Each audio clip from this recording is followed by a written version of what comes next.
ਅੱਜ ਆਓ ਅਸੀਂ ਸਵਰਗ ਦੇ ਰਾਜ ਦਾ ਭੇਤ ਅਤੇ ਮਸੀਹ ਸਿਰਲੇਖ ਉਪਦੇਸ਼ ਨਾਲ ਪਰਮੇਸ਼ਵਰ ਦੇ ਵਚਨ ਦਾ ਅਧਿਐਨ ਕਰੀਏ। ਆਓ ਅਸੀਂ ਮੱਤੀ ਦੀ ਇੰਜੀਲ ਅਧਿਆਇ 13 ਖੋਲੀਏ। ਮੱਤੀ ਅਧਿਆਇ 13 ਵਚਨ 11 ਵਿੱਚ ਇਹ ਲਿਖਿਆ ਹੈ, ਉਸਨੇ ਉਹਨਾਂ ਨੂੰ ਉੱਤਰ ਦਿੱਤਾ ਕਿ ਸੁਰਗ ਦੇ ਰਾਜ ਦੇ ਭੇਤਾਂ ਦੀ ਸਮਝ ਤੁਹਾਨੂੰ ਦਿੱਤੀ ਗਈ, ਪਰ ਉਹਨਾਂ ਨੂੰ ਨਹੀਂ ਦਿੱਤੀ ਗਈ ਹੈ। ਕਿਉਂਕਿ ਜਿਹਦੇ ਕੋਲ ਹੈ ਉਹਨੂੰ ਦਿੱਤਾ ਜਾਵੇਗਾ ਅਤੇ ਉਹਦਾ ਵਾਅਦਾ ਹੋਵੇਗਾ, ਪਰ ਜਿਹਦੇ ਕੋਲ ਨਹੀਂ ਹੈ ਉਸ ਤੋਂ ਜੋ ਕੁਝ ਉਹਦੇ ਕੋਲ ਹੈ ਸੋ ਵੀ ਲੈ ਲਿਆ ਜਾਵੇਗਾ। ਯਿਸੂ ਸਾਨੂੰ ਉਹਨਾਂ ਬਾਰੇ ਦੱਸ ਰਹੇ ਹਨ ਜੋ ਸਵਰਗ ਦੇ ਰਾਜ ਦੇ ਭੇਤਾਂ ਨੂੰ ਜਾਣਦੇ ਹਨ ਅਤੇ ਜਿਹੜੇ ਨਹੀਂ ਜਾਣਦੇ। ਬਹੁਤ ਸਾਰੇ ਭੇਤਾਂ ਵਿੱਚੋਂ ਇੱਕ ਭੇਤ ਹੈ ਜੋ ਸਾਨੂੰ ਅੱਜ ਜਾਣਨਾ ਚਾਹੀਦਾ ਹੈ।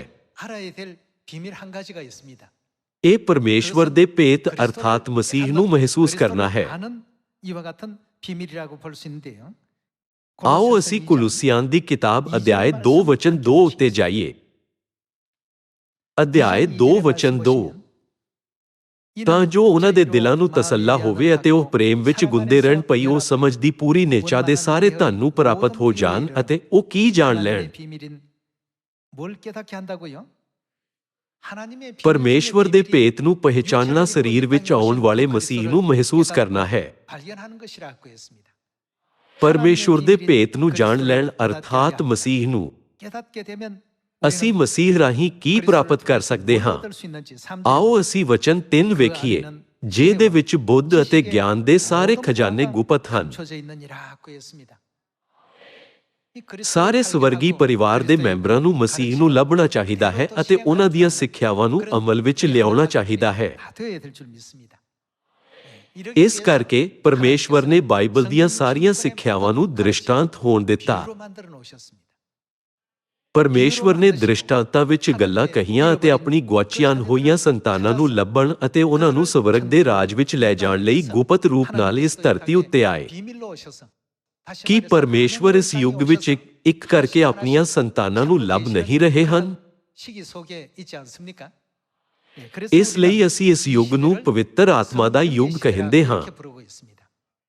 ਪਵਿੱਤਰ ਆਤਮਾ ਦਾ ਯੁੱਗ ਕਦੋਂ ਸ਼ੁਰੂ ਹੋਇਆ? ਅੰਜੀਰ ਦਾ ਰੁੱਖ ਯਾਨੀ ਇਸਰਾਇਲ ਨੇ 1948 ਵਿੱਚ ਆਪਣੀ ਆਜ਼ਾਦੀ ਪ੍ਰਾਪਤ ਕੀਤੀ। ਇਸ ਤਰ੍ਹਾਂ ਉਸ ਤੋਂ ਬਾਅਦ ਮੁਕਤੀ ਦਾ ਕੰਮ ਸ਼ੁਰੂ ਹੋਇਆ। ਫਿਰ ਸਾਡੇ ਕੋਲ ਪਵਿੱਤਰ ਆਤਮਾ ਦੇ ਯੁੱਗ ਵਿੱਚ ਆਉਣ ਵਾਲੇ ਮਸੀਹ ਨੂੰ ਪਹਿਚਾਣਨ ਦੀ ਬੁੱਧੀ ਹੋਣੀ ਚਾਹੀਦੀ ਹੈ। ਜੇ ਅਸੀਂ ਮਸੀਹ ਨੂੰ ਸਵੀਕਾਰ ਨਹੀਂ ਕਰਦੇ ਤਾਂ ਅਸੀਂ ਸਵਰਗ ਦੇ ਉਹਨਾਂ ਭੇਤਾਂ ਨੂੰ ਨਹੀਂ ਸਮਝ ਸਕਾਂਗੇ ਜੋ ਮਸੀਹ ਸਾਨੂੰ ਸਿਖਾਏਗਾ। ਪਰ ਕਿਉਂਕਿ ਸਾਨੂੰ ਸਵਰਗੀ ਪਿਤਾ ਅਤੇ ਮਾਤਾ ਜੀ ਨੇ ਸਿਖਾਇਆ ਹੈ, ਇਸ ਲਈ ਕਿ ਸਾਡੇ ਲਈ ਸਬਤ ਦਾ ਦਿਨ ਬਹੁਤ ਕੁਦਰਤੀ ਨਹੀਂ ਹੈ। ਪਸਾਹ ਅਤੇ ਔੜਨੀ ਦਾ ਨਿਯਮ ਸਾਡੇ ਲਈ ਬਹੁਤ ਕੁਦਰਤੀ ਹੈ। ਕੀ ਸਾਡੇ ਲਈ ਪਿਤਾ, ਪੁੱਤਰ ਅਤੇ ਪਵਿੱਤਰ ਆਤਮਾ ਦੇ ਨਾਮ ਤੋਂ ਬਪਤਿਸਮਾ ਲੈਣਾ ਕੁਦਰਤੀ ਨਹੀਂ ਹੈ? ਪਰ ਸੰਸਾਰ ਦੇ ਲੋਕਾਂ ਲਈ ਇਹ ਬਹੁਤ ਮੁਸ਼ਕਿਲ ਹੈ। ਅਜਿਹਾ ਕਿਉਂ ਹੈ? ਉਹ ਸਵਰਗ ਦੇ ਰਾਜ ਦੇ ਭੇਤ ਨੂੰ ਕਿਉਂ ਨਹੀਂ ਜਾਣਦੇ? ਉਹਨਾਂ ਨੂੰ ਇਸ ਦੀ ਇਜਾਜ਼ਤ ਨਹੀਂ ਦਿੱਤੀ ਗਈ ਹੈ। ਪਰਮੇਸ਼ਵਰ ਨੇ ਆਪਣੇ ਲੋਕਾਂ ਨੂੰ ਅਜਿਹਾ ਗਿਆਨ ਦਿੱਤਾ ਹੈ, ਇਸ ਲਈ ਸਾਡੇ ਲਈ ਪਰਮੇਸ਼ਵਰ ਦੀਆਂ ਸੱਚਾਈਆਂ ਨੂੰ ਸਮਝਣਾ ਬਹੁਤ ਆਸਾਨ ਹੈ। ਪਰ ਦੁਨੀਆ ਦੇ ਲੋਕਾਂ ਲਈ ਇਹ ਬਹੁਤ ਮੁਸ਼ਕਿਲ ਹੈ। ਜਦੋਂ ਯਿਸੂ ਨੇ ਸਵਰਗ ਤੋਂ ਉਤਰੇ ਮਨ ਅਰਥਾਤ ਜੀਵਨ ਦੀ ਰੋਟੀ ਬਾਰੇ ਸਮਝਾਇਆ ਤਾਂ ਬਹੁਤ ਸਾਰੇ ਲੋਕਾਂ ਨੇ ਕਿਹਾ, ਇਹ ਇੱਕ ਔਖਾ ਉਪਦੇਸ਼ ਹੈ, ਅਸੀਂ ਨਹੀਂ ਸਮਝ ਸਕਦੇ ਕਿ ਉਹ ਕੀ ਕਹਿ ਰਿਹਾ ਹੈ। ਫਿਰ ਉਹਨਾਂ ਸਾਰਿਆਂ ਨੇ ਯਿਸੂ ਨੂੰ ਛੱਡ ਦਿੱਤਾ। ਅਸੀਂ ਯੂਹੰਨਾ ਅਧਿਆਇ 6 ਵਿੱਚ ਰਿਕਾਰਡ ਲੱਭ ਸਕਦੇ ਹਾਂ। ਅੱਜ ਆਓ ਅਸੀਂ ਆਪਣੇ ਆਤਮਿਕ ਕੰਨਾਂ ਨੂੰ ਖੋਲੀਏ ਅਤੇ ਪਰਮੇਸ਼ਵਰ ਦੇ ਜੀਵਨ ਦੇ ਜਲ ਦੇ ਵਚਨ ਨੂੰ ਧਿਆਨ ਨਾਲ ਸੁਣੀਏ। ਆਓ ਅਸੀਂ ਮਸੀਹ ਬਾਰੇ ਅਧਿਐਨ ਕਰੀਏ ਜੋ ਪਵਿੱਤਰ ਆਤਮਾ ਦੇ ਯੁੱਗ ਵਿੱਚ ਪ੍ਰਗਟ ਹੋਣਗੇ। ਆਓ ਅਸੀਂ ਪ੍ਰਕਾਸ਼ ਦੀ ਪੋਥੀ ਅਧਿਆਇ 5 ਉੱਤੇ ਜਾਈਏ। ਅਧਿਆਇ 5 ਵਚਨ 1 ਵਿੱਚ ਇਹ ਲਿਖਿਆ ਹੈ, ਜਿਹੜਾ ਸਿੰਘਾਸਨ ਉੱਤੇ ਬਿਰਾਜਮਾਨ ਸੀ, ਮੈਂ ਉਹਦੇ ਸੱਜੇ ਹੱਥ ਵਿੱਚ ਇੱਕ ਪੋਥੀ ਵੇਖੀ ਜੋ ਅੰਦਰੋਂ ਬਾਹਰੋਂ ਲਿਖੀ ਹੋਈ ਅਤੇ 7 ਮੋਹਰਾਂ ਨਾਲ ਬੰਦ ਕੀਤੀ ਹੋਈ ਸੀ। ਅਤੇ ਮੈਂ ਇੱਕ ਬਲੀ ਦੂਤ ਨੂੰ ਵੱਡੀ ਆਵਾਜ਼ ਨਾਲ ਇਹ ਪ੍ਰਚਾਰ ਕਰਦੇ ਵੇਖਿਆ, ਭਈ ਪੋਥੀ ਨੂੰ ਖੋਲਣ ਅਤੇ ਉਹਦੀਆਂ ਮੋਹਰਾਂ ਨੂੰ ਤੋੜਨ ਦੇ ਯੋਗ ਕੌਣ ਹੈ? ਤਾਂ ਨਾ ਸੁਰਗ ਵਿੱਚ, ਨਾ ਧਰਤੀ ਉੱਤੇ, ਨਾ ਧਰਤੀ ਦੇ ਹੇਠ ਕੋਈ ਸੀ ਜੋ ਉਸ ਪੋਥੀ ਨੂੰ ਖੋਲ ਸਕਦਾ ਜਾਂ ਉਸ ਉੱਤੇ ਨਿਗਾਹ ਕਰ ਸਕਦਾ। ਤਾਂ ਮੈਂ ਬਹੁਤ ਰੋਨਾ ਇਸ ਲਈ ਜੋ ਉਸ ਪੋਥੀ ਦੇ ਖੋਲਣ ਜਾਂ ਉਸ ਉੱਤੇ ਨਿਗਾਹ ਕਰਨ ਦੇ ਯੋਗ ਕੋਈ ਨਾ ਨਿਕਲਿਆ। ਰਸੂਲ ਯੂਹੰਨਾ ਨੇ ਇਸ ਪ੍ਰਕਾਸ਼ਨ ਨੂੰ ਦੇਖਿਆ। ਪਰਮੇਸ਼ਵਰ ਦੇ ਲੋਕਾਂ ਨੂੰ ਮੁਕਤੀ ਪ੍ਰਾਪਤ ਕਰਨ ਲਈ ਉਸ ਸੱਚਾਈ ਨੂੰ ਪ੍ਰਗਟ ਹੋਣਾ ਚਾਹੀਦਾ ਹੈ ਜਿਸ ਨੂੰ ਪਰਮੇਸ਼ਵਰ ਨੇ ਬਾਈਬਲ ਵਿੱਚ ਲੁਕਾਇਆ ਹੈ। ਪਰ ਸੱਚਾਈ ਦਾ ਕੀ ਹੋਇਆ? ਇਸ ਉੱਤੇ ਮੋਹਰ ਲਗਾ ਦਿੱਤੀ ਗਈ ਤਾਂ ਜੋ ਇਸ ਨੂੰ ਕੋਈ ਨਾ ਜਾਣ ਸਕੇ। ਇਸ ਲਈ ਇਹ ਸੋਚ ਕੇ ਰਸੂਲ ਯੂਹੰਨਾ ਦਾ ਮਨ ਟੁੱਟ ਗਿਆ, ਫਿਰ ਧਰਤੀ ਉੱਤੇ ਕੌਣ ਬਚ ਸਕਦਾ ਹੈ? ਜਦੋਂ ਯੂਹੰਨਾ ਰੋ ਰਿਹਾ ਸੀ ਤਦ ਬਜ਼ੁਰਗਾਂ ਵਿੱਚੋਂ ਇੱਕ ਨੇ ਆ ਕੇ ਉਸ ਨੂੰ ਕਿਹਾ, ਆਓ ਇੱਕ ਵਾਰ ਫਿਰ ਵਚਨ 3 ਨਾਲ ਜਾਰੀ ਰੱਖੀਏ। ਕੀ ਕੋਈ ਹੈ ਜੋ ਪੁਸਤਕ ਨੂੰ ਖੋਲ ਸਕਦਾ ਹੈ? ਤਾਂ ਨਾ ਸੁਰਗ ਵਿੱਚ, ਨਾ ਧਰਤੀ ਉੱਤੇ, ਨਾ ਧਰਤੀ ਦੇ ਹੇਠ ਕੋਈ ਸੀ ਜੋ ਉਸ ਪੋਥੀ ਨੂੰ ਖੋਲ ਸਕਦਾ ਜਾਂ ਉਸ ਉੱਤੇ ਨਿਗਾਹ ਕਰ ਸਕਦਾ। ਵਚਨ 4, ਤਾਂ ਮੈਂ ਬਹੁਤ ਰੋਨਾ ਇਸ ਲਈ ਜੋ ਉਸ ਪੋਥੀ ਦੇ ਖੋਲਣ ਜਾਂ ਉਸ ਉੱਤੇ ਨਿਗਾਹ ਕਰਨ ਦੇ ਯੋਗ ਕੋਈ ਨਾ ਨਿਕਲਿਆ। ਉਹਨਾਂ ਬਜ਼ੁਰਗਾਂ ਵਿੱਚੋਂ ਇੱਕ ਨੇ ਮੈਨੂੰ ਆਖਿਆ, ਨਾ ਰੋ, ਵੇਖ ਉਹ ਬੱਬਰ ਸ਼ੇਰ ਜਿਹੜਾ ਯਹੂਦਾ ਦੇ ਗੋਤ ਵਿੱਚੋਂ ਹੈ ਅਤੇ ਦਾਊਦ ਦੀ ਜੜ ਹੈ, ਉਸ ਪੋਥੀ ਅਤੇ ਉਹਦੀਆਂ 7 ਮੋਹਰਾਂ ਦੇ ਖੋਲਣ ਲਈ ਜਿੱਤ ਗਿਆ ਹੈ। ਬਜ਼ੁਰਗਾਂ ਵਿੱਚੋਂ ਇੱਕ ਨੇ ਰਸੂਲ ਯੂਹੰਨਾ ਨੂੰ ਦਿਲਾਸਾ ਦਿੱਤਾ ਕਿ ਸਿਰਫ ਦਾਊਦ ਦੀ ਜੜ ਕੋਲ ਹੀ ਪਰਮੇਸ਼ਵਰ ਦੇ ਜੀਵਨ ਦੇ ਵਚਨ ਨੂੰ ਖੋਲਣ ਦਾ ਅਧਿਕਾਰ ਹੈ। 권세가 있고 그러한 어떤 능력이 있다는 위로의 말씀을 주셨습니다। ਫਿਰ ਦਾਊਦ ਦੀ ਜੜ ਕੌਣ ਹੈ? ਆਓ ਪ੍ਰਕਾਸ਼ ਦੀ ਪੋਥੀ ਅਧਿਆਇ 22 ਵਿੱਚ ਜਾ ਕੇ ਦੇਖੀਏ ਕਿ ਦਾਊਦ ਦੀ ਜੜ ਕੌਣ ਹੈ। ਪ੍ਰਕਾਸ਼ ਦੀ ਪੋਥੀ ਅਧਿਆਇ 22 ਵਚਨ 16 ਵਿੱਚ ਇਹ ਲਿਖਿਆ ਹੈ, ਮੈਂ ਯਿਸੂ ਨੇ ਕਲੀਸਿਆਂ ਦੇ ਲਈ ਇਹਨਾਂ ਗੱਲਾਂ ਦੀ ਸਾਖੀ ਦੇਣ ਨੂੰ ਤੁਹਾਡੇ ਕੋਲ ਆਪਣਾ ਦੂਤ ਘੱਲਿਆ ਹੈ। ਮੈਂ ਯਿਸੂ ਨੇ ਕੀ ਕਿਹਾ ਕਿ ਉਹ ਕੌਣ ਹੈ? ਦਾਊਦ ਦੀ ਜੜ। ਪ੍ਰਕਾਸ਼ ਦੀ ਪੋਥੀ ਅਧਿਆਇ 5 ਵਿੱਚ ਇਹ ਕਹਿੰਦਾ ਹੈ, ਦਾਊਦ ਦੀ ਜੜ ਉਸ ਪੋਥੀ ਨੂੰ ਖੋਲਣ ਅਤੇ ਇਸ ਦੀਆਂ 7 ਮੋਹਰਾਂ ਨੂੰ ਖੋਲਣ ਦੇ ਯੋਗ ਹੈ। ਤਦ ਪਰਮੇਸ਼ਵਰ ਦੇ ਭੇਤ ਨੂੰ ਸੁਲਝਾਉਣ ਲਈ ਕੌਣ ਆਉਣਾ ਚਾਹੀਦਾ ਹੈ? ਦਾਊਦ ਦੀ ਜੜ ਯਿਸੂ ਮਸੀਹ ਨੂੰ ਜ਼ਰੂਰ ਆਉਣਾ ਚਾਹੀਦਾ ਹੈ। ਜਦੋਂ ਰਸੂਲ ਯੂਹੰਨਾ ਨੇ ਇਸ ਪ੍ਰਕਾਸ਼ਨ ਨੂੰ ਦੇਖਿਆ ਤਾਂ ਯਿਸੂ ਦਾ, ਜਿਨ੍ਹਾਂ ਦਾ ਜਨਮ ਬੈਤਲਹਮ ਵਿੱਚ ਹੋਇਆ ਸੀ ਅਤੇ ਜਿਨ੍ਹਾਂ ਨੇ ਨਾਸਰਤ ਵਿੱਚ ਆਪਣੀ ਸੇਵਕਾਈ ਪੂਰੀ ਕੀਤੀ ਸੀ, ਸਵਰਗ ਜਾਣ ਤੋਂ ਬਾਅਦ ਲਗਭਗ 60 ਸਾਲ ਬੀਤ ਚੁੱਕੇ ਸੀ।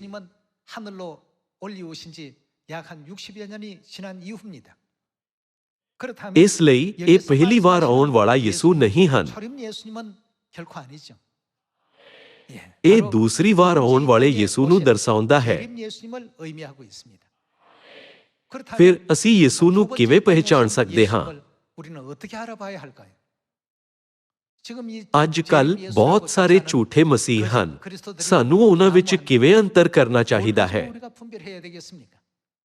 ਯੂਹੰਨਾ ਅਧਿਆਇ 5 ਵਚਨ 39 ਦੇ ਅਨੁਸਾਰ ਕਿ ਯਿਸੂ ਇਹ ਨਹੀਂ ਕਹਿੰਦੇ, ਧਰਮ ਗ੍ਰੰਥ ਮੇਰੇ ਬਾਰੇ ਗਵਾਹੀ ਦਿੰਦਾ ਹੈ। ਸਾਰੇ ਜਵਾਬ ਬਾਈਬਲ ਵਿੱਚ ਹਨ। ਜਦੋਂ ਤੱਕ ਮਸੀਹ ਦੂਜੀ ਵਾਰ ਨਹੀਂ ਆਉਂਦੇ ਤਦ ਤੱਕ ਬਾਈਬਲ ਕਦੇ ਨਹੀਂ ਖੋਲੀ ਜਾ ਸਕਦੀ ਅਤੇ ਮਨੁੱਖ ਜਾਤੀ ਕਦੇ ਵੀ ਸੱਚਾਈ ਯਾਨੀ ਸਵਰਗ ਨੂੰ ਵਾਪਸ ਜਾਣ ਦਾ ਰਾਹ ਨਹੀਂ ਲੱਭ ਸਕਦੀ। ਕੀ ਅਸੀਂ ਇਸ ਨੂੰ ਰਸੂਲ ਯੂਹੰਨਾ ਦੇ ਪ੍ਰਕਾਸ਼ਨ ਦੁਆਰਾ ਨਹੀਂ ਸਮਝ ਸਕਦੇ ਹਾਂ? ਪਰਮੇਸ਼ਵਰ ਨੇ ਦਾਊਦ ਬਾਰੇ ਭਵਿੱਖਬਾਣੀ ਨੂੰ ਦੂਸਰੀ ਵਾਰ ਆਉਣ ਵਾਲੇ ਮਸੀਹ ਨਾਲ ਜੋੜਿਆ। ਆਓ ਅਸੀਂ ਹਿਜਕੀਏਲ ਅਧਿਆਇ 34 ਉੱਤੇ ਇੱਕ ਨਜ਼ਰ ਪਾਈਏ। ਆਓ ਅਸੀਂ ਹਿਜਕੀਏਲ ਅਧਿਆਇ 34 ਵਚਨ 4 ਦੇਖੀਏ। ਤੁਸਾਂ ਲਿੱਸਿਆਂ ਨੂੰ ਤਕੜਾ ਨਹੀਂ ਕੀਤਾ, ਬਿਮਾਰਾਂ ਨੂੰ ਨਰੋਆ ਨਹੀਂ ਕੀਤਾ, ਟੁੱਟੇ ਹੋਏ ਨੂੰ ਨਹੀਂ ਬੰਨਿਆ ਅਤੇ ਜਿਹੜੀਆਂ ਕੱਢ ਦਿੱਤੀਆਂ ਗਈਆਂ ਉਹਨਾਂ ਨੂੰ ਮੋੜ ਕੇ ਨਹੀਂ ਲਿਆਂਦਾ ਅਤੇ ਗਵਾਚੀਆਂ ਹੋਈਆਂ ਨੂੰ ਨਹੀਂ ਢੂੰਡਿਆ, ਸਗੋਂ ਜ਼ੋਰ ਅਤੇ ਧੱਕੇ ਨਾਲ ਉਹਨਾਂ ਤੇ ਰਾਜ ਕੀਤਾ। ਵਚਨ 5 ਅਤੇ ਉਹ ਖਿਲਰ ਪੁਲਰ ਗਏ ਕਿਉਂ ਜੋ ਕੋਈ ਆਜੜੀ ਨਹੀਂ ਸੀ ਅਤੇ ਉਹ ਖੇਤ ਦੇ ਸਾਰੇ ਦਰਿੰਦਿਆਂ ਦਾ ਖਾਜਾ ਬਣੀਆਂ ਅਤੇ ਖਿਲਰ ਗਈਆਂ। ਮੇਰੀਆਂ ਭੇਡਾਂ ਸਾਰੇ ਪਰਬਤਾਂ ਤੇ ਅਤੇ ਹਰੇਕ ਉੱਚੇ ਟਿੱਬੇ ਤੇ ਭਟਕਦੀਆਂ ਸਨ। ਹਾਂ, ਮੇਰੀਆਂ ਭੇਡਾਂ ਸਾਰੀ ਧਰਤੀ ਤੇ ਖਿਲਰ ਪੁਲਰ ਗਈਆਂ ਅਤੇ ਕਿਸੇ ਨੇ ਨਾ ਉਹਨਾਂ ਨੂੰ ਢੂੰਡਿਆ, ਨਾ ਉਹਨਾਂ ਦੀ ਭਾਲ ਕੀਤੀ। ਇਸ ਲਈ ਇਹ ਆਜੜੀਓ, ਯਹੋਵਾਹ ਦਾ ਬਚਨ ਸੁਣੋ। ਇਹ ਦ੍ਰਿਸ਼ ਕਿਵੇਂ ਪੂਰਾ ਹੋਇਆ? ਜਦੋਂ ਯਿਸੂ ਇਸ ਧਰਤੀ ਤੇ ਆਏ ਤਾਂ ਉਹਨਾਂ ਨੇ ਸਾਰੇ ਲੋਕਾਂ ਨੂੰ ਨਵੇਂ ਨੇਮ ਪਸਾਹ ਦੀ ਖੁਸ਼ਖਬਰੀ ਦੀ ਘੋਸ਼ਣਾ ਕੀਤੀ। ਉਹ ਮਰਿਆ ਹੋਇਆ ਵਿੱਚੋਂ ਜੀ ਉੱਠੇ ਅਤੇ ਆਪਣੇ ਚੇਲਿਆਂ ਦੇ ਸਾਹਮਣੇ ਪ੍ਰਗਟ ਹੋਏ। 모든 그 제자들에게 확인시켜 주시고 40ਵੇਂ ਦਿਨ ਜੈਤੂਨ ਦੇ ਪਹਾੜ ਤੇ ਉਹ ਸਵਰਗ ਗਏ। 올리워 가셨습니다. ਯਿਸੂ ਦੇ ਸਵਰਗ ਜਾਣ ਤੋਂ ਬਾਅਦ ਰਸੂਲਾਂ ਨੇ ਇਸ ਵਿਸ਼ਵਾਸ ਨਾਲ ਸਵਰਗ ਦੀ ਆਸ ਰੱਖਦੇ ਹੋਏ ਲਗਨ ਨਾਲ ਖੁਸ਼ਖਬਰੀ ਦਾ ਪ੍ਰਚਾਰ ਕੀਤਾ ਕਿ ਮੌਤ ਵੀ ਮਸੀਹ ਨੂੰ ਨਹੀਂ ਬਣ ਸਕਦੀ। 그리스도를 속박할 수 없다라는 이와 같은 큰 믿음을 가지고 복음을 아주 열심히 전파하기 시작했습니다. ਮਨੁੱਖ ਜਾਤੀ ਨੂੰ ਸਵਰਗ ਦੇ ਰਾਜ ਵੱਲ ਲੈ ਜਾਣ ਦੇ ਸੰਕਲਪ ਨਾਲ ਉਹ ਸਵਰਗ ਦੇ ਰਾਜ ਦੀ ਜਾਣ ਪਛਾਣ ਦਿੰਦੇ ਹੋਏ ਇੱਕ ਸ਼ਹਿਰ ਤੋਂ ਦੂਜੇ ਸ਼ਹਿਰ ਗਏ। 그 천국 나라에 대해서 소개하는 ਸਿੱਧੇ ਸ਼ਬਦਾਂ ਵਿੱਚ ਕਹੀਏ ਉਹ ਪ੍ਰਚਾਰ ਕਰ ਰਹੇ ਸੀ। ਉਹਨਾਂ ਨੇ ਬਲਦੇ ਹੋਏ ਮਨ ਨਾਲ ਨਾ ਸਿਰਫ ਆਪਣੇ ਗੁਆਂਢੀਆਂ ਨੂੰ ਸਗੋਂ ਦੂਰ ਦੁਰਾਡੇ ਦੇ ਇਲਾਕਿਆਂ ਵਿੱਚ ਵੀ ਪ੍ਰਚਾਰ ਕੀਤਾ। ਹਾਲਾਂਕਿ ਪਹਿਲੇ ਚਰਚ ਦੇ ਮੈਂਬਰਾਂ ਨੇ ਲਗਨ ਨਾਲ ਖੁਸ਼ਖਬਰੀ ਦਾ ਪ੍ਰਚਾਰ ਕੀਤਾ, ਪਰ 100 ਸਾਲ ਜਾਂ 200 ਸਾਲ ਬੀਤ ਜਾਣ ਤੋਂ ਬਾਅਦ ਲੋਕਾਂ ਨੇ ਵਿਸ਼ਵਾਸ ਦੀ ਮਾਨਸਿਕਤਾ ਗੁਆ ਦਿੱਤੀ। 향한 이와 같은 믿음의 정신이 점점 희미해져 갔습니다. 그러다가 ਫਿਰ ਈਸਵੀ 321 ਵਿੱਚ ਸਬਤ ਦਾ ਦਿਨ ਨੂੰ ਖਤਮ ਕਰ ਦਿੱਤਾ ਗਿਆ। 이와 같은 일이 발생하게 되었습니다. ਉਸ ਸਮੇਂ ਮਿਥਰਾਵਾਦ, ਜੋ ਸੂਰਜ ਦੇਵਤਾ ਨੂੰ ਮੰਨਦਾ ਸੀ, ਰੋਮ ਵਿੱਚ ਮੁੱਖ ਧਰਮ ਬਣ ਗਿਆ। 로마 전 지역에 주된 어떤 종교로 ਕਿਉਂਕਿ ਯੂਰਪ ਅਤੇ ਏਸ਼ੀਆ ਵਿੱਚ ਕਈ ਲੋਕਾਂ ਦੁਆਰਾ ਈਸਾਈ ਧਰਮ ਦਾ ਪਾਲਣ ਕੀਤਾ ਜਾਂਦਾ ਸੀ, ਇਸ ਲਈ ਸ਼ਾਸਕਾਂ ਨੇ ਧਾਰਮਿਕ ਮਾਮਲਿਆਂ ਨੂੰ ਰਾਜਨੀਤੀ ਵਿੱਚ ਜੋੜਨ ਦੀ ਕੋਸ਼ਿਸ਼ ਕੀਤੀ। 그 위정자들은 이와 같이 종교적인 어떤 그 문제를 정치에 융합시키려고 노력들을 많이 했습니다. ਇਸ ਪ੍ਰਕਿਰਿਆ ਵਿੱਚ ਐਤਵਾਰ ਦੀ ਆਰਾਧਨਾ ਪ੍ਰਗਟ ਹੋਈ। ਇਸ ਤੋਂ ਬਾਅਦ 325 ਈਸਵੀ ਵਿੱਚ ਕੀ ਗਾਇਬ ਹੋ ਗਿਆ? ਪਸਾਹ ਨੂੰ ਨਸ਼ਟ ਕਰ ਦਿੱਤਾ ਗਿਆ ਸੀ। 이렇게 해서 ਜਿਵੇਂ ਹਿਜਕੀਏਲ ਅਧਿਆਇ 34 ਵਿੱਚ ਭਵਿੱਖਬਾਣੀ ਕੀਤੀ ਗਈ ਹੈ, ਠੀਕ ਉਸੇ ਤਰ੍ਹਾਂ ਹੀ ਪਰਮੇਸ਼ਵਰ ਦੀਆਂ ਭੇਡ ਬੱਕਰੀਆਂ ਸਾਰੇ ਪਹਾੜਾਂ ਤੇ ਪਟਕਦੀਆਂ ਹੋਈਆਂ ਖਿੱਲਰ ਗਈਆਂ। 아무도 돌봐주는 이가 없는 ਹਾਲਾਂਕਿ ਕੋਈ ਚਰਵਾਹਾ ਨਹੀਂ ਸੀ, ਇਸ ਲਈ ਸਾਰੀਆਂ ਤਿਆਗੀਆਂ ਹੋਈਆਂ ਆਤਮਾਵਾਂ ਸ਼ੈਤਾਨ ਦਾ ਸ਼ਿਕਾਰ ਬਣ ਗਈਆਂ। 이런 ਹਨੇਰੇ ਯੁੱਗ ਦੇ ਖਤਮ ਹੋਣ ਤੋਂ ਬਾਅਦ ਇਹਨਾਂ ਸਾਰੀਆਂ ਸਮੱਸਿਆਵਾਂ ਨੂੰ ਹੱਲ ਕਰਨ ਲਈ ਕਿਸ ਨੂੰ ਆਉਣਾ ਚਾਹੀਦਾ ਹੈ? 문제가 해결이 된다. ਨਬੀ ਹਿਜਕੀਏਲ ਨੇ ਭਵਿੱਖਬਾਣੀ ਕੀਤੀ ਸੀ ਕਿ ਜਦੋਂ ਭਵਿੱਖ ਵਿੱਚ ਆਉਣ ਵਾਲਾ ਦਾਊਦ ਪ੍ਰਗਟ ਹੋਵੇਗਾ ਤਦ ਇਹਨਾਂ ਸਾਰੀਆਂ ਸਮੱਸਿਆਵਾਂ ਦਾ ਹੱਲ ਕੀਤਾ ਜਾਏਗਾ। 예언하고 있습니다. ਆਓ ਉਸ ਦ੍ਰਿਸ਼ ਤੇ ਇੱਕ ਨਜ਼ਰ ਪਾਈਏ। ਆਓ ਅਸੀਂ ਅਧਿਆਇ 34 ਵਚਨ 6 ਦੇਖੀਏ। ਮੇਰੀਆਂ ਭੇਡਾਂ ਸਾਰੇ ਪਰਬਤਾਂ ਤੇ ਅਤੇ ਹਰੇਕ ਉੱਚੇ ਟਿੱਬੇ ਤੇ ਭਟਕਦੀਆਂ ਸਨ। ਹਾਂ, ਮੇਰੀਆਂ ਭੇਡਾਂ ਸਾਰੀ ਧਰਤੀ ਤੇ ਖਿਲਰ ਪੁਲਰ ਗਈਆਂ ਤੇ ਕਿਸੇ ਨੇ ਨਾ ਉਹਨਾਂ ਨੂੰ ਢੂੰਡਿਆ, ਨਾ ਉਹਨਾਂ ਦੀ ਭਾਲ ਕੀਤੀ। ਇਸ ਲਈ ਹੈ ਆਜੜੀਓ, ਯਹੋਵਾਹ ਦਾ ਬਚਨ ਸੁਣੋ। ਕੋਈ ਵੀ ਭੇਡ ਨੂੰ ਨਹੀਂ ਲੱਭਦਾ ਸੀ, ਇਸ ਲਈ ਇਹ ਭਵਿੱਖਬਾਣੀ ਕੀਤੀ ਗਈ ਕਿ ਪਰਮੇਸ਼ਵਰ ਇਸ ਧਰਤੀ ਤੇ ਸਰੀਰ ਧਾਰਨ ਕਰਕੇ ਆਉਣਗੇ। ਆਓ ਅਸੀਂ ਵਚਨ 9 ਵੇਖੀਏ। ਵਚਨ 9 ਵਿੱਚ ਪਰਮੇਸ਼ਵਰ ਕਹਿੰਦੇ ਹਨ, ਇਸ ਲਈ ਹੈ ਆਜੜੀਓ, ਯਹੋਵਾਹ ਦਾ ਬਚਨ ਸੁਣੋ। ਪ੍ਰਭ ਯਹੋਵਾ ਹੈ ਉਹਨ ਫਰਮਾਉਂਦਾ ਹੈ, ਵੇਖੋ ਮੈਂ ਅਜੜੀਆਂ ਦਾ ਵਿਰੋਧੀ ਹਾਂ ਅਤੇ ਮੈਂ ਆਪਣਾ ਇੱਜੜ ਉਹਨਾਂ ਦੇ ਹੱਥੋਂ ਮੰਗਾਂਗਾ ਅਤੇ ਉਹਨਾਂ ਨੂੰ ਇੱਜੜ ਚਾਰਨੋਂ ਹਟਾ ਦਿਆਂਗਾ ਅਤੇ ਆਜੜੀ ਅੱਗੇ ਲਈ ਆਪਣਾ ਢਿੱਡ ਨਾ ਭਰ ਸਕਣਗੇ, ਕਿਉਂ ਜੋ ਮੈਂ ਆਪਣਾ ਇੱਜੜ ਉਹਨਾਂ ਦੇ ਮੂੰਹੋਂ ਛੁਡਾ ਲਵਾਂਗਾ ਤਾਂ ਜੋ ਉਹ ਉਹਨਾਂ ਦਾ ਖਾਜਾ ਨਾ ਹੋਣ। ਕਿਉਂ ਜੋ ਪ੍ਰਭ ਯਹੋਵਾ ਹੈ ਉਹਨ ਫਰਮਾਉਂਦਾ ਹੈ, ਵੇਖ ਮੈਂ ਆਪ ਆਪਣੀਆਂ ਭੇਡਾਂ ਦੀ ਭਾਲ ਕਰਾਂਗਾ ਅਤੇ ਉਹਨਾਂ ਨੂੰ ਲੱਭ ਲਵਾਂਗਾ। ਜਿੱਦਾਂ ਆਜੜੀ ਆਪਣੇ ਇੱਜੜ ਨੂੰ ਢੂੰਡਦਾ ਹੈ ਜਿਸ ਦਿਨ ਕਿ ਉਹ ਆਪਣੇ ਇੱਜੜ ਦੇ ਵਿੱਚ ਹੋਵੇ ਅਤੇ ਉਹਦੀਆਂ ਭੇਡਾਂ ਖਿਲਰ ਗਈਆਂ ਹੋਣ, ਉਦਾਂ ਹੀ ਮੈਂ ਆਪਣੀਆਂ ਭੇਡਾਂ ਨੂੰ ਲੱਭਾਂਗਾ ਅਤੇ ਉਹਨਾਂ ਨੂੰ ਹਰ ਥਾਂ ਤੋਂ ਜਿੱਥੇ ਉਹ ਬੱਦਲ ਅਤੇ ਹਨੇਰੇ ਦੇ ਦਿਨ ਖਿਲਰ ਗਈਆਂ ਸਨ ਛੁਡਾ ਲਿਆਵਾਂਗਾ। ਇੱਥੇ ਬੱਦਲਾਂ ਅਤੇ ਹਨੇਰੇ ਦਾ ਦਿਨ ਦਾ ਅਰਥ ਅੰਤਿਮ ਦਿਨ ਹੈ। ਆਖਰੀ ਦਿਨਾਂ ਵਿੱਚ ਪਰਮੇਸ਼ਵਰ ਆਪਣੀਆਂ ਭੇਡਾਂ ਦੀ ਦੇਖਭਾਲ ਕਰਨਗੇ। ਵਚਨ 13, ਅਤੇ ਮੈਂ ਉਹਨਾਂ ਨੂੰ ਲੋਕਾਂ ਵਿੱਚੋਂ ਮੋੜ ਲਿਆਵਾਂਗਾ ਅਤੇ ਸਾਰੇ ਦੇਸ਼ਾਂ ਵਿੱਚੋਂ ਇਕੱਠਾ ਕਰਾਂਗਾ ਅਤੇ ਉਹਨਾਂ ਨੂੰ ਉਹਨਾਂ ਦੀ ਭੂਮੀ ਵਿੱਚ ਲਿਆਵਾਂਗਾ ਅਤੇ ਇਸਰਾਇਲ ਦੇ ਪਰਬਤਾਂ ਤੇ ਨਹਿਰਾਂ ਦੇ ਉੱਤੇ ਅਤੇ ਦੇਸ਼ ਦੇ ਸਾਰੇ ਵਸਦੇ ਸਥਾਨਾਂ ਵਿੱਚ ਚਾਰਾਂਗਾ ਅਤੇ ਮੈਂ ਉਹਨਾਂ ਨੂੰ ਚੰਗੀ ਜੂਹ ਵਿੱਚ ਚਰਾਵਾਂਗਾ ਅਤੇ ਉਹਨਾਂ ਦੇ ਵਾੜੇ ਇਸਰਾਇਲ ਦੇ ਉੱਚੇ ਪਰਬਤ ਤੇ ਹੋਣਗੇ। ਉੱਥੇ ਉਹ ਚੰਗੇ ਵਾੜਿਆਂ ਵਿੱਚ ਲੇਟਣਗੀਆਂ ਅਤੇ ਹਰੀ ਜੂਹ ਵਿੱਚ ਇਸਰਾਇਲ ਦੇ ਪਰਬਤਾਂ ਉੱਤੇ ਚਰਨਗੀਆਂ। ਵਚਨ 15, ਮੈਂ ਹੀ ਆਪਣੇ ਇੱਜੜ ਨੂੰ, ਮਤਲਬ ਉਹ ਕੀ ਬਣਨਗੇ? ਉਹਨਾਂ ਦੇ ਆਜੜੀ ਚਾਰਾਂਗਾ ਅਤੇ ਮੈਂ ਹੀ ਉਹਨਾਂ ਨੂੰ ਲਟਾਵਾਂਗਾ। ਪ੍ਰਭ ਯਹੋਵਾਹ ਦਾ ਵਾਕ ਹੈ। ਕਿਉਂਕਿ ਭੇਡ ਦੀ ਦੇਖਭਾਲ ਕਰਨ ਵਾਲਾ ਕੋਈ ਸੱਚਾ ਚਰਵਾਹਾ ਨਹੀਂ ਸੀ, ਇਸ ਲਈ ਪਰਮੇਸ਼ਵਰ ਨੇ ਭਵਿੱਖਬਾਣੀ ਕੀਤੀ ਕਿ ਉਹ ਖੁਦ ਇਸ ਧਰਤੀ ਤੇ ਸਰੀਰ ਵਿੱਚ ਆਉਣਗੇ ਅਤੇ ਆਪਣੇ ਇੱਜੜ ਦੀ ਦੇਖਭਾਲ ਕਰਨਗੇ।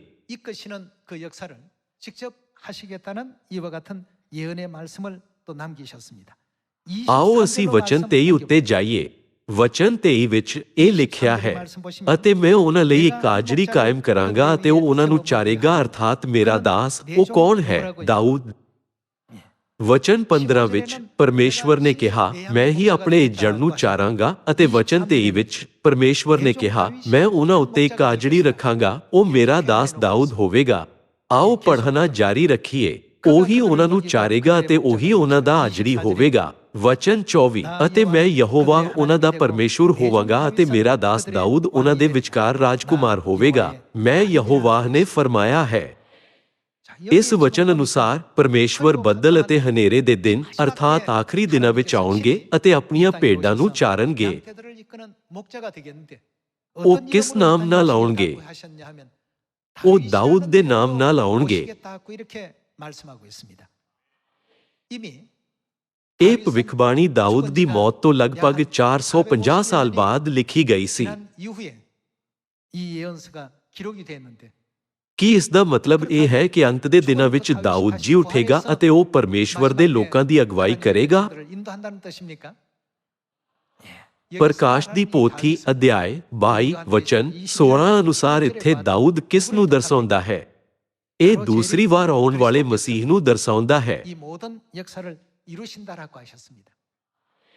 ਜਿਵੇਂ ਕਿ ਤੁਸੀਂ ਇਬਰਾਨੀਆਂ ਅਧਿਆਇ 9 ਵਚਨ 28 ਤੋਂ ਜਾਣੂ ਹੋ, ਜਿਹੜੇ ਲੋਕ ਉਹਨਾਂ ਨੂੰ ਉਡੀਕਦੇ ਹਨ ਉਹਨਾਂ ਦੀ ਮੁਕਤੀ ਲਈ ਕਿਹੜੀ ਵਾਰ ਦਿਖਾਈ ਦੇਣਗੇ? ਉਹ ਦੂਜੀ ਵਾਰ ਦਿਖਾਈ ਦੇਣਗੇ। ਇਹਨਾਂ ਸ਼ਬਦਾਂ ਰਾਹੀਂ ਅਸੀਂ ਸਮਝ ਸਕਦੇ ਹਾਂ ਕਿ ਜਦੋਂ ਤੱਕ ਮਸੀਹ ਇਸ ਧਰਤੀ ਉੱਤੇ ਸਰੀਰ ਵਿੱਚ ਨਹੀਂ ਆਉਂਦੇ, ਤਦ ਤੱਕ ਕੋਈ ਵੀ ਮਨੁੱਖ ਜਾਤੀ ਲਈ ਸਵਰਗ ਦੇ ਰਾਜ ਦਾ ਰਾਹ ਨਹੀਂ ਖੋਲ ਸਕਦਾ। ਹਿਜਕੀਏਲ ਅਧਿਆਇ 34 ਵਚਨ 15 ਅਤੇ 24 ਅਨੁਸਾਰ ਪਰਮੇਸ਼ਵਰ ਦਾਊਦ ਦੇ ਨਾਮ ਉੱਤੇ ਇਸ ਧਰਤੀ ਉੱਤੇ ਆਉਣਗੇ। ਆਓ ਅਸੀਂ ਅਧਿਆਇ 37 ਉੱਤੇ ਜਾਈਏ। ਅਧਿਆਇ 37 ਵਚਨ 24 ਵਿੱਚ ਇਹ ਲਿਖਿਆ ਹੈ, ਅਤੇ ਮੇਰਾ ਦਾਸ ਦਾਊਦ ਉਹਨਾਂ ਉੱਤੇ ਪਾਤਸ਼ਾਹ ਹੋਵੇਗਾ ਅਤੇ ਉਹਨਾਂ ਸਾਰਿਆਂ ਦਾ ਇੱਕੋ ਹੀ ਆਜੜੀ ਹੋਵੇਗਾ, ਅਤੇ ਉਹ ਕੀ ਕਰਨਗੇ? ਉਹ ਮੇਰੇ ਹੁਕਮਾਂ ਵਿੱਚ ਚੱਲਣਗੇ ਅਤੇ ਮੇਰੀਆਂ ਵਿਧੀਆਂ ਨੂੰ ਮੰਨ ਕੇ ਉਹਨਾਂ ਦੀ ਪਾਲਣਾ ਕਰਨਗੇ। ਕੀ ਇਸ ਦਾ ਮਤਲਬ ਇਹ ਹੈ ਕਿ ਦਾਊਦ ਦੇ ਪ੍ਰਗਟ ਹੋਣ ਤੋਂ ਪਹਿਲਾਂ ਪਰਮੇਸ਼ਵਰ ਦੇ ਨਿਯਮਾਂ ਦਾ ਪਾਲਣ ਕੀਤਾ ਗਿਆ ਸੀ? ਨਹੀਂ। ਦਾਊਦ ਦੇ ਪ੍ਰਗਟ ਹੋਣ ਤੋਂ ਬਾਅਦ ਹੀ ਪਰਮੇਸ਼ਵਰ ਦੇ ਲੋਕ ਉਹਨਾਂ ਦੇ ਨਿਯਮਾਂ ਅਤੇ ਹੁਕਮਾਂ ਦਾ ਪਾਲਣ ਕਰ ਸਕਦੇ ਹਨ। ਦਾਊਦ ਨੂੰ ਪਰਮੇਸ਼ਵਰ ਦੇ ਸੱਚਾਈ ਦੇ ਨਿਯਮਾਂ ਬਾਰੇ ਕੀ ਕਰਨਾ ਚਾਹੀਦਾ ਹੈ ਜੋ ਗੁੰਮ ਗਏ ਸੀ ਅਤੇ ਨਸ਼ਟ ਹੋ ਗਏ ਸੀ? ਉਸ ਨੂੰ ਪਰਮੇਸ਼ਵਰ ਦੇ ਨਿਯਮਾਂ ਨੂੰ ਦੁਬਾਰਾ ਸਥਾਪਿਤ ਕਰਨਾ ਚਾਹੀਦਾ ਹੈ। ਜਦੋਂ ਉਹ ਸਬਤ ਦੇ ਦਿਨ ਨੂੰ ਦੁਬਾਰਾ ਸਥਾਪਿਤ ਕਰਦਾ ਹੈ, ਜਿਸ ਨੂੰ 321 ਈਸਵੀ ਵਿੱਚ ਨਸ਼ਟ ਕਰ ਦਿੱਤਾ ਗਿਆ ਸੀ, ਅਤੇ ਪਸਾਹ ਨੂੰ ਦੁਬਾਰਾ ਸਥਾਪਿਤ ਕਰਦਾ ਹੈ, ਜਿਸ ਨੂੰ 325 ਵਿੱਚ ਨਸ਼ਟ ਕਰ ਦਿੱਤਾ ਗਿਆ ਸੀ, ਸਿਰਫ ਤਦ ਅਸੀਂ ਪਰਮੇਸ਼ਵਰ ਦੇ ਨਿਯਮਾਂ ਅਤੇ ਵਿਧੀਆਂ ਤੇ ਚੱਲ ਸਕਦੇ ਹਾਂ, ਹੈ ਨਾ? ਉਸ ਤੋਂ ਪਹਿਲਾਂ ਅਸੀਂ ਕਿਸ ਦਿਨ ਆਰਾਧਨਾ ਕਰਦੇ ਸੀ? ਅਸੀਂ ਐਤਵਾਰ ਦੀ ਆਰਾਧਨਾ ਕਰਦੇ ਸੀ। ਕੀ ਐਤਵਾਰ ਦੀ ਆਰਾਧਨਾ ਪਰਮੇਸ਼ਵਰ ਦਾ ਨਿਯਮ ਹੈ? ਨਹੀਂ, ਅਜਿਹਾ ਨਹੀਂ ਹੈ। ਅਸੀਂ ਪਰਮੇਸ਼ਵਰ ਦੇ ਨਿਯਮਾਂ ਅਤੇ ਹੁਕਮਾਂ ਤੇ ਕਦੋਂ ਚੱਲ ਸਕੇ? ਇਹ ਦਾਊਦ ਦੇ ਪ੍ਰਗਟ ਹੋਣ ਤੋਂ ਬਾਅਦ ਹੀ ਹੋਇਆ। ਸਾਨੂੰ ਕਿਸ ਦੀਆਂ ਸਿੱਖਿਆਵਾਂ ਮਿਲੀਆਂ? ਸਾਨੂੰ ਦੂਸਰੀ ਵਾਰ ਆਉਣ ਵਾਲੇ ਮਸੀਹ ਦੀਆਂ ਸਿੱਖਿਆਵਾਂ ਮਿਲੀਆਂ ਜੋ ਦਾਊਦ ਦੇ ਨਾਮ ਤੋਂ ਆਏ। ਇਹ ਕਿੱਥੇ ਲਿਖਿਆ ਹੈ? ਜਦੋਂ ਅਸੀਂ ਮੀਕਾ ਅਧਿਆਇ 4 ਵਚਨ 1 ਨਾਲ ਪੜ੍ਹਦੇ ਹਾਂ ਤਾਂ ਆਖਰੀ ਦਿਨਾਂ ਵਿੱਚ ਪਰਮੇਸ਼ਵਰ ਕੀ ਕਰਨਗੇ? ਕੀ ਇਹ ਨਹੀਂ ਲਿਖਿਆ ਹੈ ਕਿ ਉਹ ਸਾਨੂੰ ਆਪਣੇ ਰਾਹ ਸਿਖਾਏਗਾ? ਬਾਈਬਲ ਦੀਆਂ ਭਵਿੱਖਬਾਣੀਆਂ ਅਨੁਸਾਰ ਪਰਮੇਸ਼ਵਰ ਇਸ ਧਰਤੀ ਉੱਤੇ ਕਿਸ ਨਾਮ ਨਾਲ ਆਉਣਗੇ?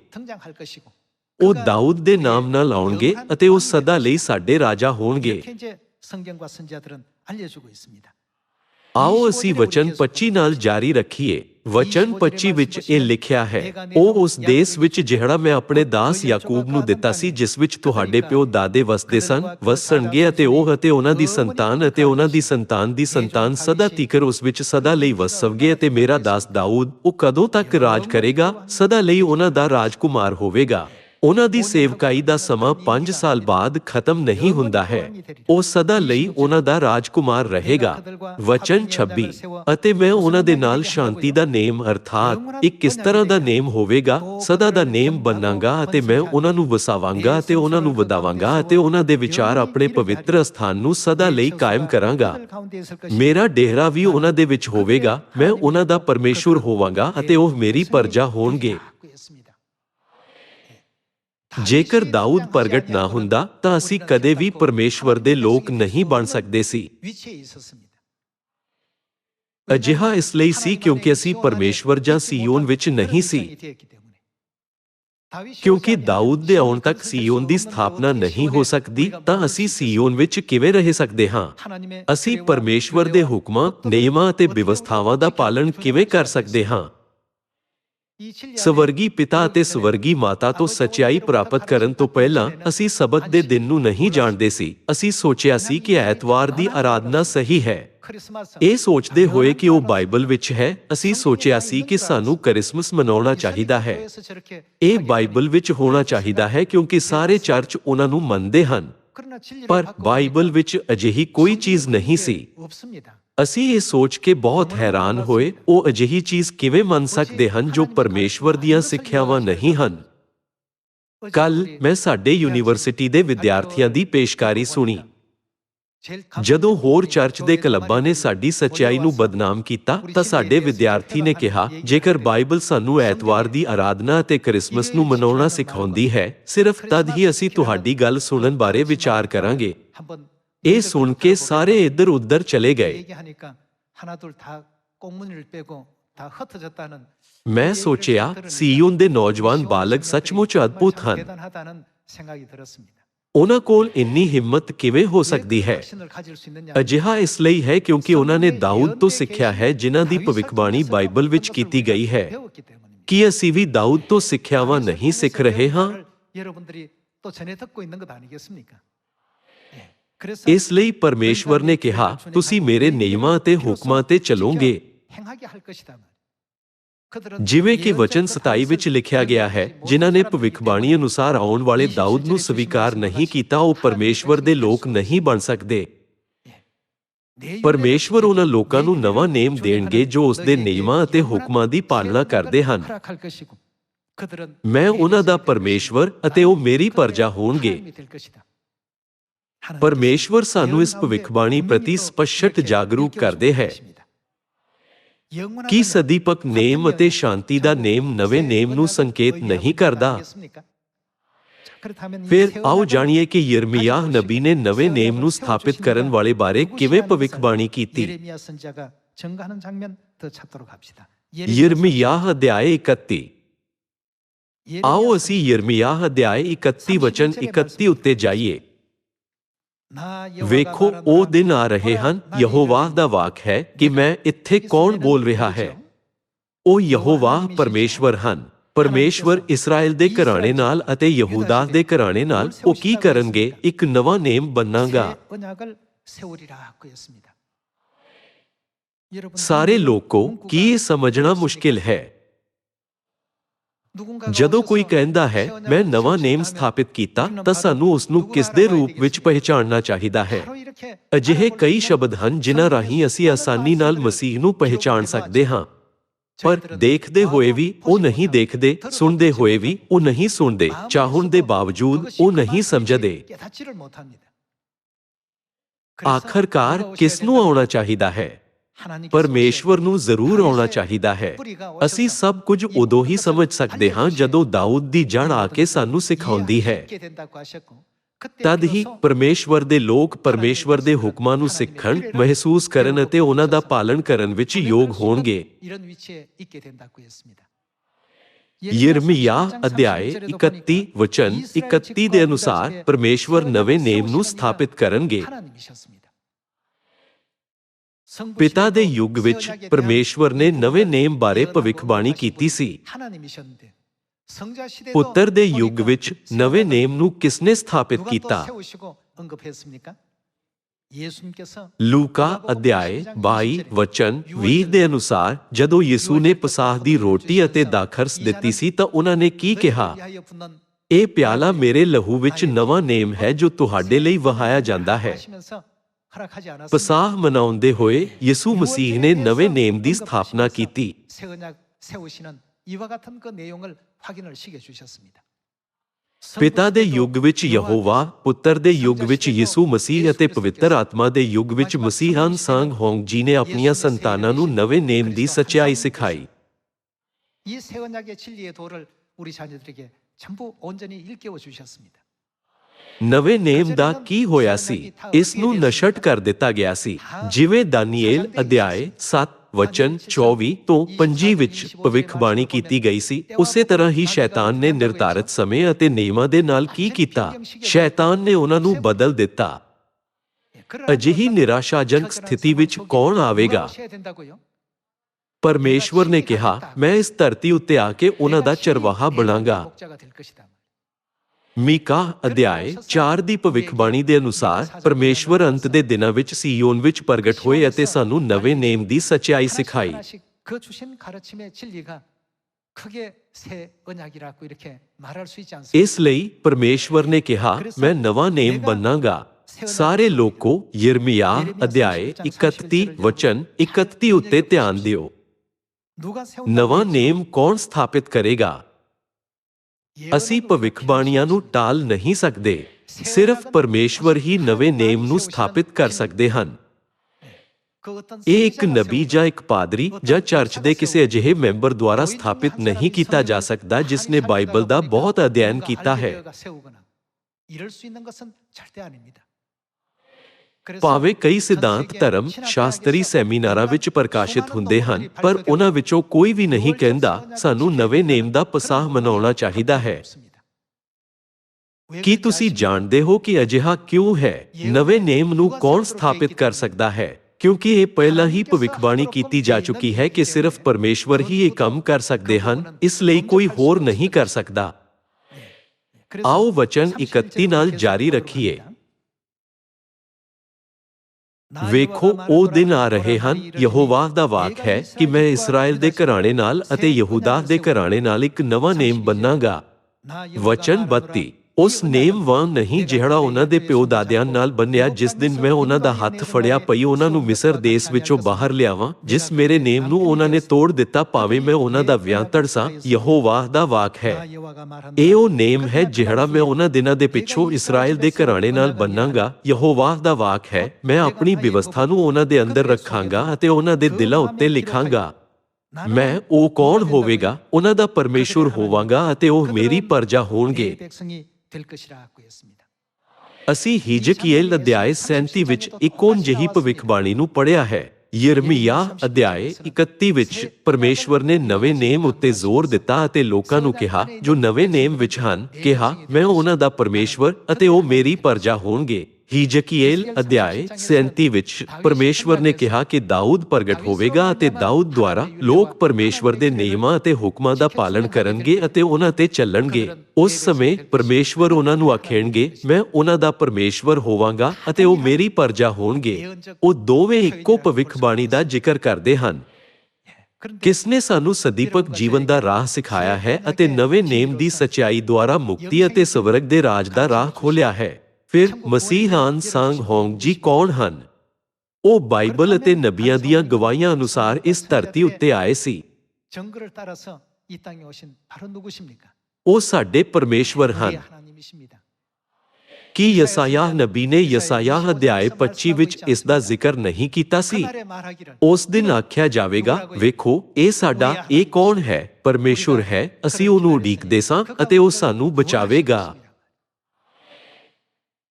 ਇਹ ਪਿਤਾ ਦਾ ਯੁੱਗ ਜਾਂ ਪੁੱਤਰ ਦਾ ਯੁੱਗ ਨਹੀਂ ਹੈ।